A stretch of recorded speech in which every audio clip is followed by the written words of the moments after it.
جائز نہیں کہ ترشی تلخی رب سچے فرمایا جس کسی بے ادبی نامی اس اپنا آپ بنایا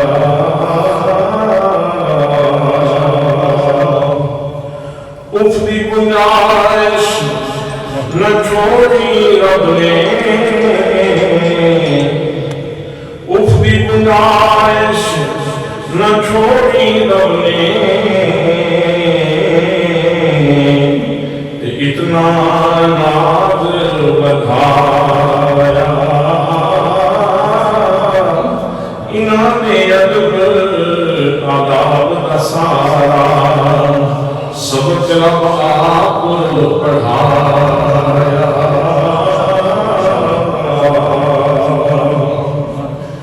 جس امام چرک پلائی جنت اس کو رسی جس امام چرک پلائی جنت اس کو رسی او منے یا منے نانی قسمت اس دی کرسی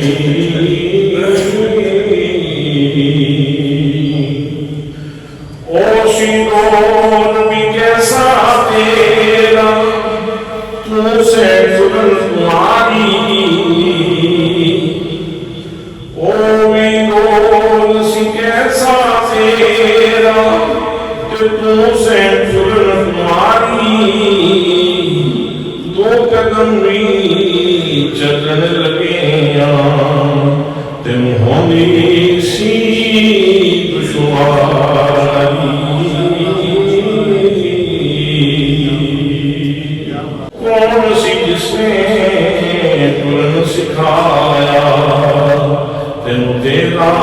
بابو پڑھ کے کون سی جس نے شیر پلایا ورد بسم اللہ کر کے کس نے براد بھی دھوتا نفرت ذرا نہیں کی پاپڑ پہلے اس نے کی اس نے بھی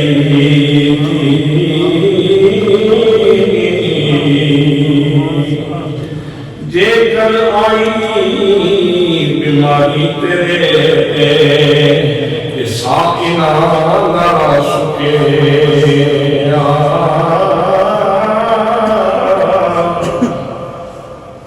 جے کر آئی بیماری تیرے ساکنہ نہ سکے حسنا ویک کے چہرے تیرے غم گنا نام کے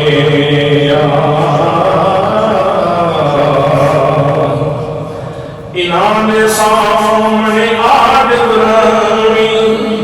کبھی نہ کبھی وڈیرائی بھامے بھومے افسر بڑا جگدی مل جائے شاہی منگدانی ماما پل پل رب انہاں دے رحم فرماوے چہرے انہاں دے ہسدے نام دکھنا میرے آوے یا رب رحم تو کر دے انہاں دے دکھ کدی نہ آوے کر قبول عرض اسلم دی شکر تو سر نہ چاہے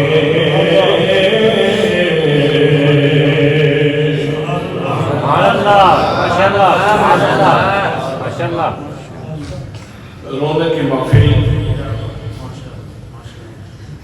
فیض یاب فیضان حضرت محدث ابدالوی عالم یغمانی جناب حضرت علامہ مولانا محمد حسین بٹو صاحب دامت فیوض العالیہ، دیگر علماء کرام، معززین شاہکوٹ، برادران طریقت، برادران اسلام، السلام علیکم ورحمۃ اللہ وبرکاتہ۔ آج کی یہ مجلس نور، آج کی یہ مجلس سعادت زبدۃ العلماء، قدوۃ الکاملین، فیض یاب فیضان حضرت قاضی اسلام، فیض یاب فیضان حضرت محدث اعظم، حضرت محدث ابدالوی جناب حضرت علامہ مولانا محمد عبد الکریم چشتی ابدالوی رحمۃ اللہ تعالی علیہ کے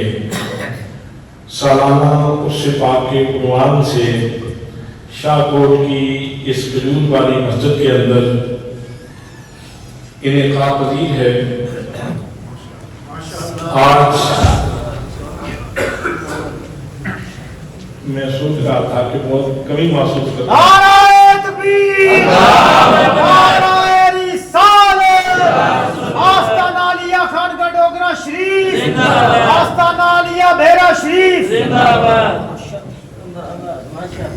محفل میں کمی محسوس کر رہا تھا کہ آج حضرت محدث ابدالوی رحمۃ اللہ تعالیٰ کے سجادہ نشین حضرت قبلہ مفکر اسلام، پیر طریقت، رہبر شریعت جناب صاحبزادہ محمد نور المصطفیٰ رضوی صاحب مدد العالی، آپ علامت تباہ کی وجہ سے تشریف نہیں لائے، تو اس بات کا کوئی طول ہی آ جاتا تو اللہ کے فضل سے آپ کے ولی جناب حضرت علامہ مولانا صاحبزادہ محمد تحسین المصطفیٰ صاحب مسند صلات پہ تشریف فرما ہو چکے ہیں۔ برادران اسلام، ایک اللہ کے ولی کی یاد میں آج کی اس مجلس کا انعقاد ہو رہا ہے، اور اللہ کے بندوں کا یہ شیوا ہے کہ جب تک وہ زمین کے سینے پہ ہوتے ہیں تب بھی لوگوں کو خدا کے قرآن کی طرف بلاتے ہیں، اور جب وہ لوگوں کی آنکھوں سے اوجھل ہو جاتے ہیں تو اپنی راحت کے پردے میں جا کے بھی لوگوں کو اللہ اور اس کے رسول صلی اللہ تعالیٰ علیہ وسلم کے پیار کی سوغات ہی عطا فرماتے ہیں۔ آج کی اس مجلس میں، آج کی اس محفل میں نے جس موضوع کا انتخاب کیا ہے وہ سورۃ الاسراء کی آیت نمبر 23 اور 24 ہے، جس کی منظوم تفسیر میں آپ کی خدمت میں عرض کر چکا ہوں، نظم کی صورت میں آپ کی خدمت میں اس کا بیان سنا چکا ہوں۔ تو اب چند تفصیلی معارف میں آپ کی خدمت میں عرض کیے دیتا ہوں۔ دعا ہے کہ اللہ کریم ہم سب کی حاضری اپنی بارگاہ میں شرف قبولیت سے نوازے، قبول فرمائے اور ہم سب کی نجات کا سامان فرمائے۔ برادران اسلام، قرآن مقدس کی 6666 آیات ہیں، اور اللہ کریم کا ہر فیصلہ ہمارے لیے بڑا اہم ہے، ہر فرمان بڑا اہم ہے، ہر ارشاد بڑا اہم ہے۔ جتنے اوامر ہیں اور جتنے نواہی ہیں ان سب کو ہم احترام کی نظر سے دیکھتے ہیں اور ہر حکم کے سامنے سر تسلیم خم بھی کرتے ہیں، لیکن جو 2 آیات میں نے آپ کی خدمت میں تلاوت کی ہیں، ان 2 آیات میں اللہ کریم نے 2 قسم کے حقوق بیان فرمائے۔ پہلے اپنا حق بیان فرمایا اور پھر والدین کے حقوق کی ایک الگ سی رسا فرمائی۔ پہلے اپنا حق بیان فرمایا، لیکن ان دونوں چیزوں کو بیان کرتے ہوئے فرمایا کہ یہ فیصلہ ہے میرا، یا اللہ سارے ہی تیرے فیصلے ہیں. اقیم الصلاۃ یہ تیرا فیصلہ ہے. آتوا الزکوٰۃ یہ تیرا فیصلہ ہے. اتم الحج والعمرۃ للہ یہ تیرا فیصلہ ہے. ہم ان ساری چیزوں کو تیرا فیصلہ سمجھ کے ہی ان کی عمل کرتے ہیں, ان کی تابعداری کرتے ہیں, ان کی فرمانبرداری کرتے ہیں. تو یہاں چونکہ بات بہت خاص تھی اللہ کے حدود, تو اللہ کریم نے اس کو فیصلہ کن انداز میں بیان فرمایا. فرمایا وقضیٰ ربک, تمہارے رب نے یہ فیصلہ کر دیا. یعنی اس میں کوئی چون و چرا کی بالکل گنجائش نہیں. اس لیے کہ سول کورٹ کا فیصلہ ہو تو اس کو سیشن میں چیلنج کیا جا سکتا ہے, سیشن کا فیصلہ ہو تو اس کو ہائی کورٹ میں چیلنج کیا جا سکتا ہے, اور ہائی کورٹ کا فیصلہ ہو تو اسے سپریم کورٹ میں چیلنج کیا جا سکتا ہے, سپریم کورٹ کا فیصلہ ہو تو اسے نظر ثانی کے لیے پیش کیا جا سکتا ہے, نظر ثانی کی اپیل کی جا سکتی ہے. لیکن یہ فیصلہ احکم الحاکمین کا فیصلہ ہے, اس میں نظر ثانی کی کوئی گنجائش نہیں ہے. اللہ کریم ارشاد فرما رہا ہے تمہارے رب نے یہ فیصلہ کر دیا ہے. قضاء کے اندر تو روک تھا, لیکن لفظ رب کے اندر اللہ نے اتنا پیار ڈال دیا ہے کہ اب کام کرنا آسان ہو گیا. حضرات محترم رب کسے کہتے ہیں؟ تبلیغ الشیء الی کمالہ بحسب استطاعتہ عدد شیئا فشیئا. رب اس ہستی کو کہتے ہیں جو کسی بھی فرد کائنات کو نقطۂ آغاز سے اٹھائے اور تدریجاً آہستہ آہستہ دھیرے دھیرے اسے شباب کمال تک پہنچا دے, اس کو رب کہا جاتا ہے. تو جب کہا کہ وقضیٰ ربک کا تیرے رب نے فیصلہ کر دیا ہے, تو اس کا مطلب یہ ہے کہ ذرا پیچھے مڑ کے دیکھ کون سا لمحہ ہے جس لمحے میں تیرے اوپر اس کا احسان نہیں ہے, تیرے اوپر اس کا کرم نہیں ہے, تیرے اوپر اس کی مہربانی نہیں ہے. تو پانی کی بوند تھا, اس کے کرم نے سنبھالا دیا, اس نے خون میں بدلا.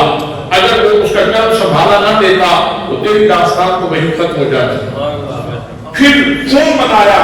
اس کے کرم نے سہارا دیا تو خون سے بوٹی بنا, مگر داستان وہیں ختم ہو جاتی. پھر بوٹی بنائی تو بوٹی کے اوپر نقش و نگار کیے اور بنا کے بنا دیا اور سوار کے سوار دیا. تو یہ سارے اس کے کرم اور اس کی مہربانیاں ہیں. اور پھر جب تو اس دنیا میں آیا تو اس نے تیرے سامنے وسیع دسترخوان پھیلا دیا اور اتنی نعمتیں تیرے سامنے رکھنی کہ تو اگر گرنا چاہے تو ان کو گر نہیں سکتا. تو اللہ کریم ارشاد فرماتا ہے وقضیٰ ربک, یہ فیصلہ کسی اور ہستی کا نہیں ہے بلکہ یہ فیصلہ تیرے رب کا ہے,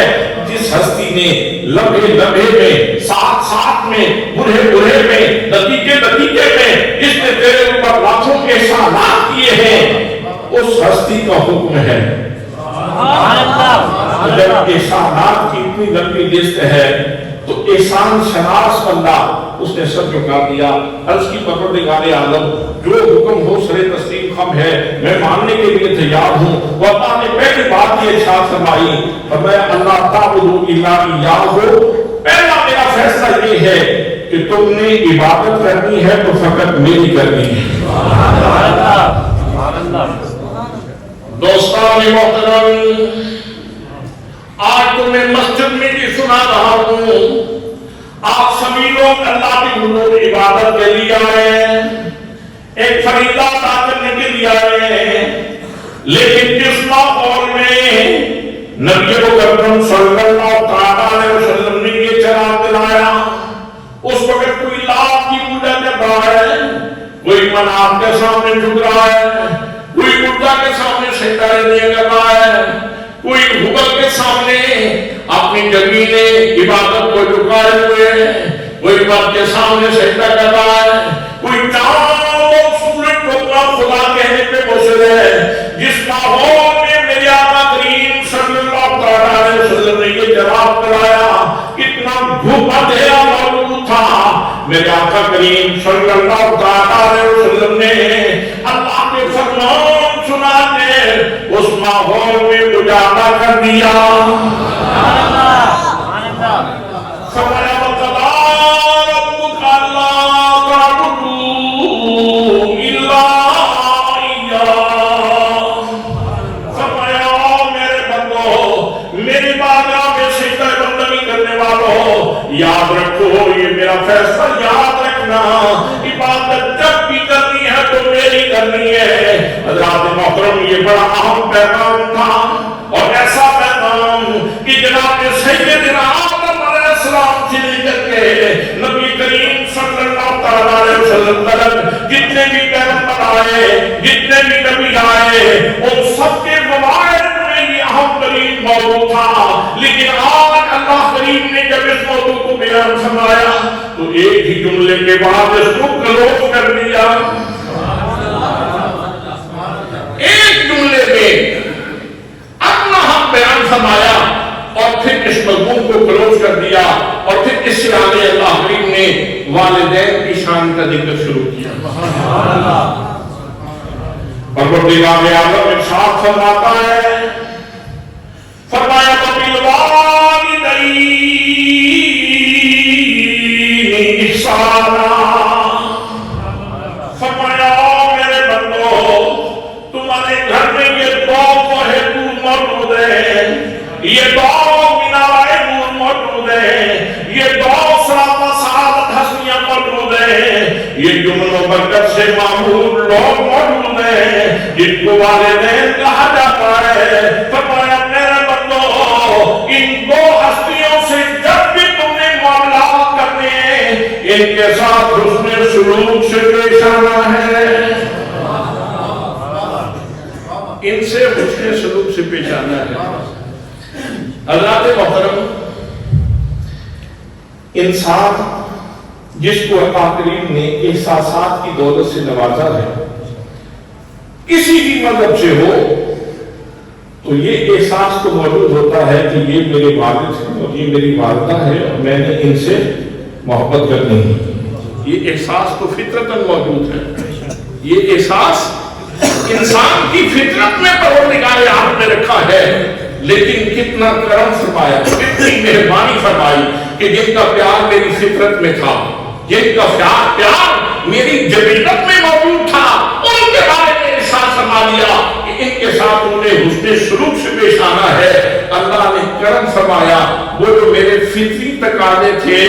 ان کے اوپر اللہ نے ثواب کا پھل لگا دیا بھئی آپ اپنے فطری تقاضے پورے کریں والدین کا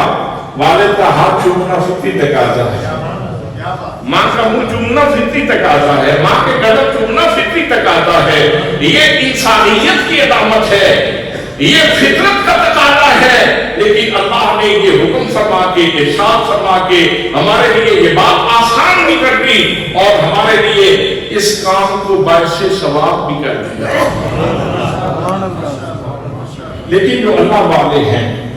جو اللہ کے بندے ہیں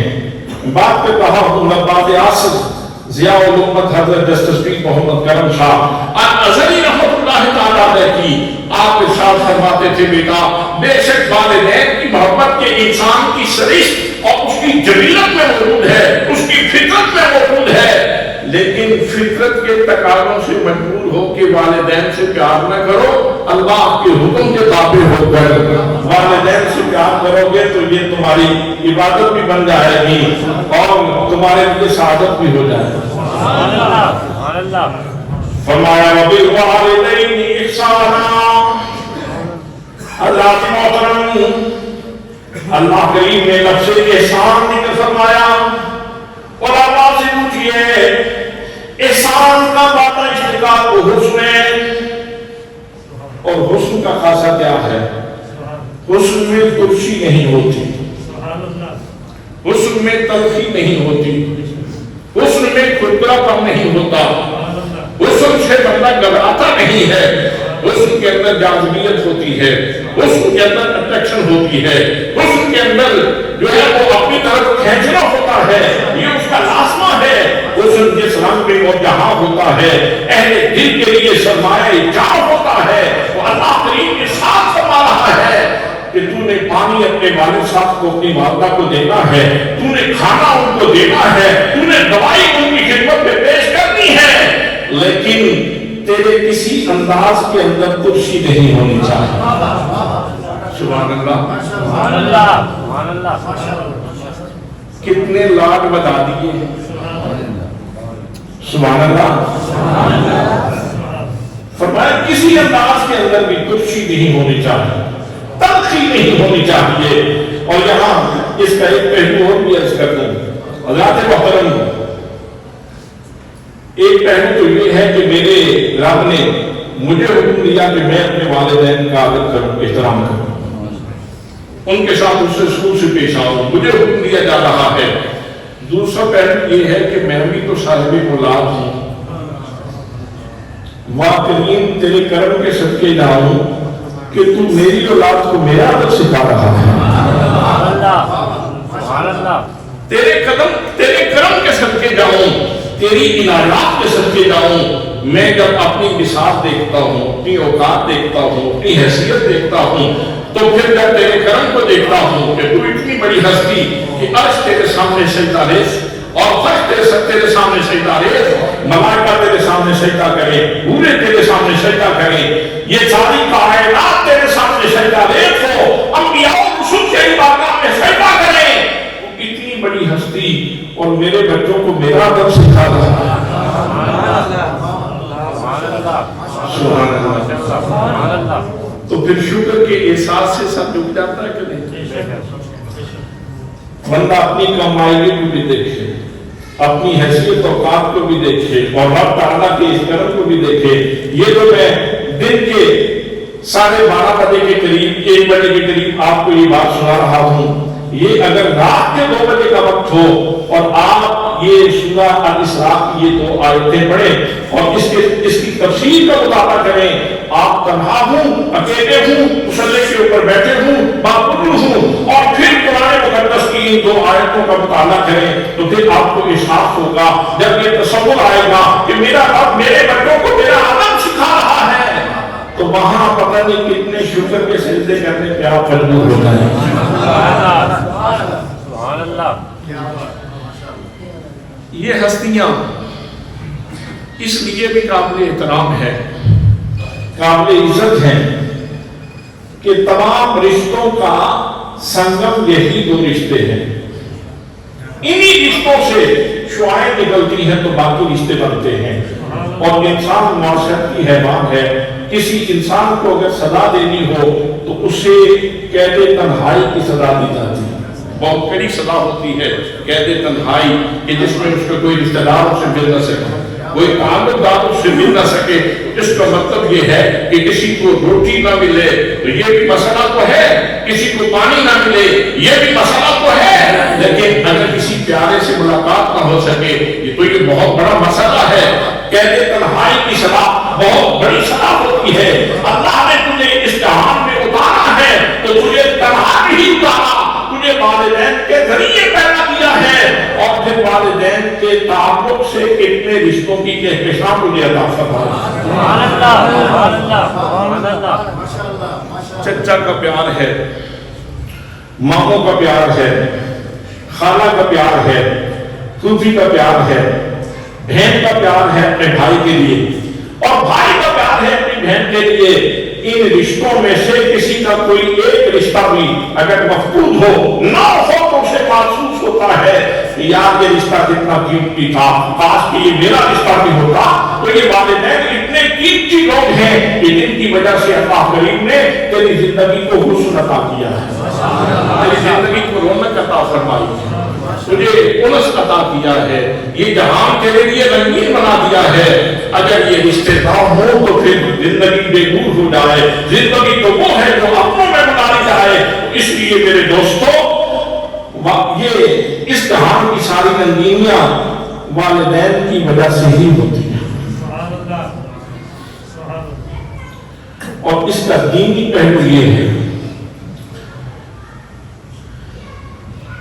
آپ ایک دفعہ سبحان اللہ کہیں تو کتنی نیکیاں ملتی ہیں؟ 90 نیکیاں ملتی. سبحان اللہ کہیں تو 90 نیکیاں ملتی ہیں. اگر آپ 100 دفعہ سبحان اللہ کہیں تو میرے آقا نے ارشاد فرمایا یوں سمجھو جیسے تم نے حضرت اسماعیل علیہ السلام کی اولاد سے 100 غلام آزاد کیے. 100 مرتبہ الحمدللہ کہو تو ارشاد فرمایا یوں سمجھو جیسے تم نے 100 گھوڑے وما ساز و سامان میدان جہاد میں بھیجے ہیں. اگر 100 دفعہ اللہ اکبر کہتے ہو تو یوں سمجھو